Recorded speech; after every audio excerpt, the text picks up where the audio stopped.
Jay Wall, have you seen anybody in the NBA from baseline to baseline as fast as you? Either after you, before Only you. one I can compare. You know how this shit go, Dre. Everybody try to compare somebody to somebody. Mhm. Only guy I seen that's like close to me, I'd say De'Aaron Fox. He just left Crazy. me. Yeah. He crazy Like too. I wonder, I remember, I forgot what year it was. We was in Houston about to play. We had a day off for the game. I drove like an hour, 2 hours to go watch him play. Wow. And I was like, you know what? This is the one kid I can say is close to what I could see in myself. Because I was basically supposed to be left-handed, but he was really left-handed. Yeah. And I'm like, this is the only guy I seen that was close to me with that type of speed. Like, don't get me wrong, like D Rose is quick. Like his quick is on a whole nother level. You know what I mean? I feel like Ja got a different type of quick, but they don't have that speed to go baseline to baseline. Facts. That's a different speed. Yeah.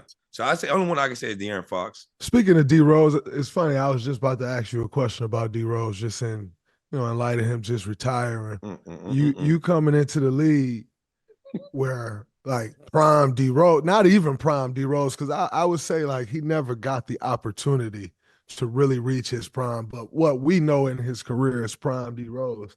You coming into the league, what was those matchups like? You with because the thing about your speed was it was speed, but your speed was powerful. You know what I'm saying? Like you played with so much force to where it just wasn't like De'Aaron Fox speed was like, and he still got it, but he played with way more pace now.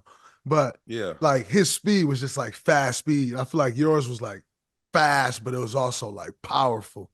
Yeah. And coming into the league with a guy like D Rose that, like you said, quick but also powerful. What was those matchups like early on in your career against D Rose? Well, I tell you this, my rookie year was MVP year for him. Wow. So that was hell for me.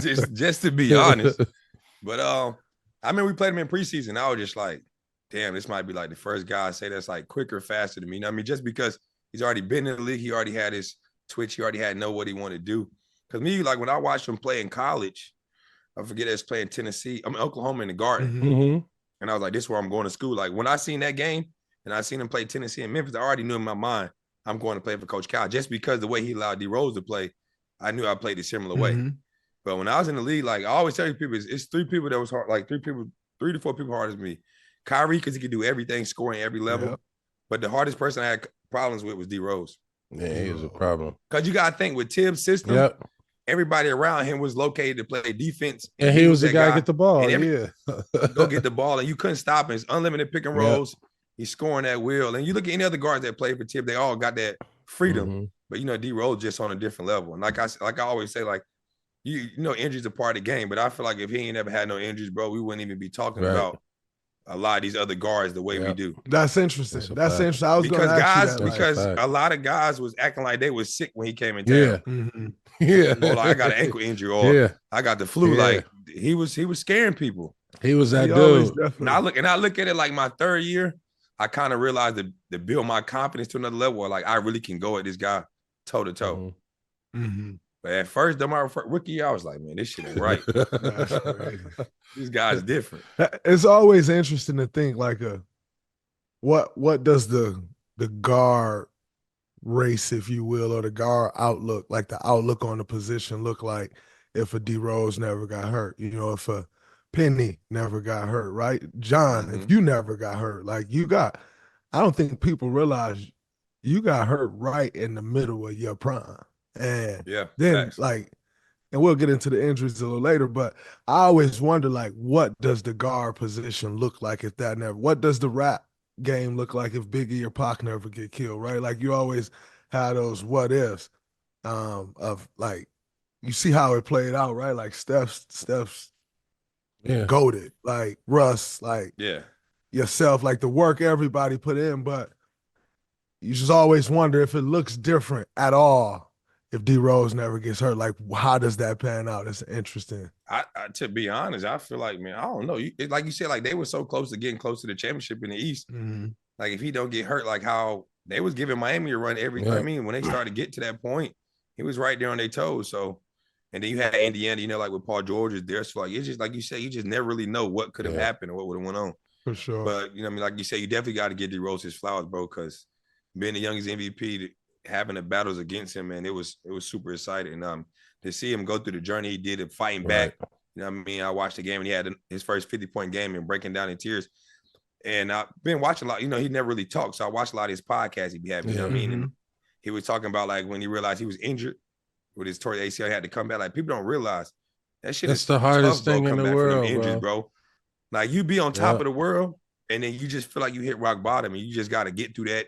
And everybody thinks everything's fine because we make the money and we live in this lavish life. But the game we love is taken away from us for the time being. So you got to fight your ass off to get back to even feel like you're 100% healthy. Yeah, that happened to me. You know, I know I watched you shit since college. But in college, right?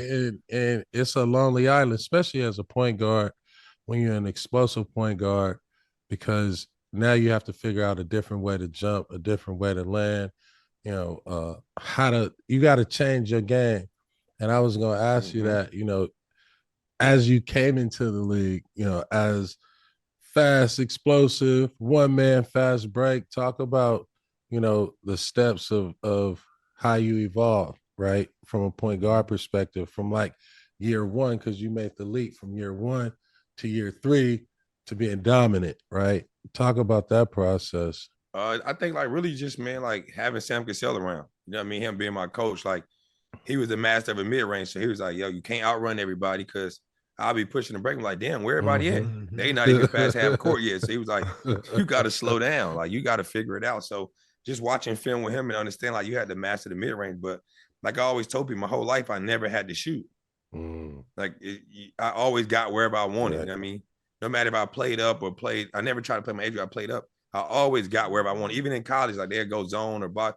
I found ways to get there because we were just so talented. But in the league, we had real power forward, real centers. So you might probably shoot 10 threes, 11 threes a whole game. Yeah. So your most mid-range was your 4-man. So the paint is packed. And then you come across the lane, they hitting you. So just working with Sam a lot, working with Rob McClanahan at the time, that was D Rose, you know, Kevin Love, Russ, Kevin Durant, all those guys, trainer, just teaching me the basics like, yo, you just got to slow down. You got to be able to knock down the mid-range. Because you was going on these screens, it's a race to the basket. I feel like I can get there every time, but I might have a 7-footer there. So just learning that, like learning how to change my pace and learn how to knock down the mid-range a lot more with confidence. I think that made my game evolve. Like I was always good at passing, always trying to get my teammates involved and finding those guys because I knew in the fourth quarter, if I passed the ball early on in the fourth quarter, you can't double team as much because my teammates have the confidence to make these open shots instead of them only getting the ball in the fourth quarter. And they're like, damn, bro, I don't got no rhythm. So that's kind of how I took my development, just working with Sam a lot, working on my mid-range, working on change of pace and just watching film, bro, and just watching how teams was guarding.